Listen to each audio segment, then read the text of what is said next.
2-ші сынып математика пәні. Сабақтың тақырыбы теңге, монета және қағаз ақша. Саламатсыздар ма балалар?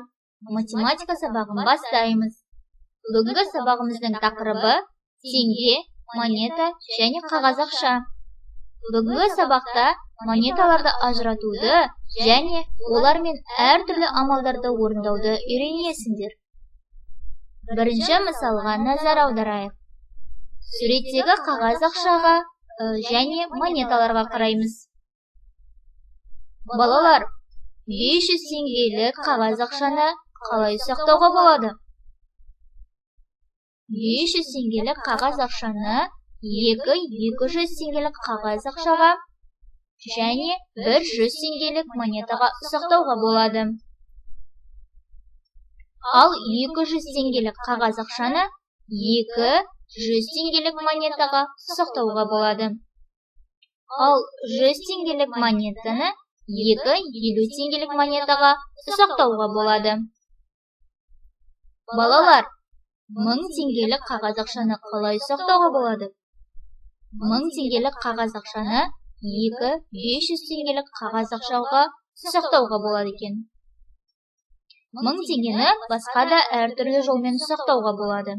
Қазақстан Республикасында 200, 100, 50, 20, 10, 5, 2 теңгелік монеталар қолданыста жүр.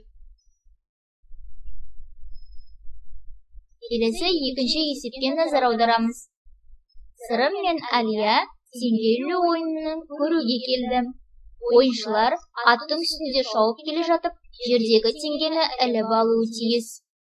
Ол жерде 10, 20, 100 теңгелік монеталар ойналды.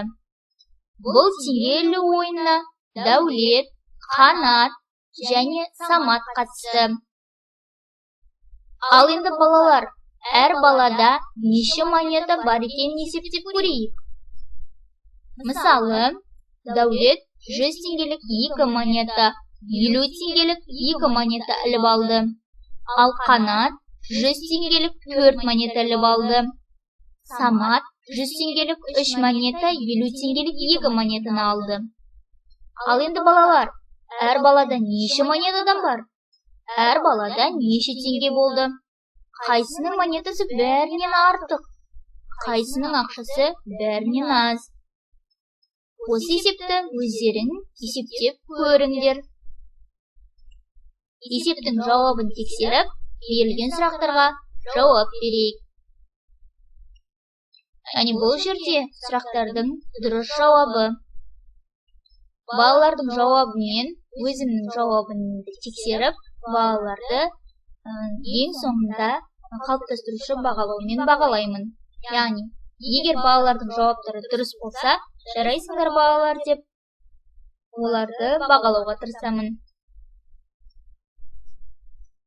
Осымен менің сценариім аяқталды. Рахмет назарларыңызға.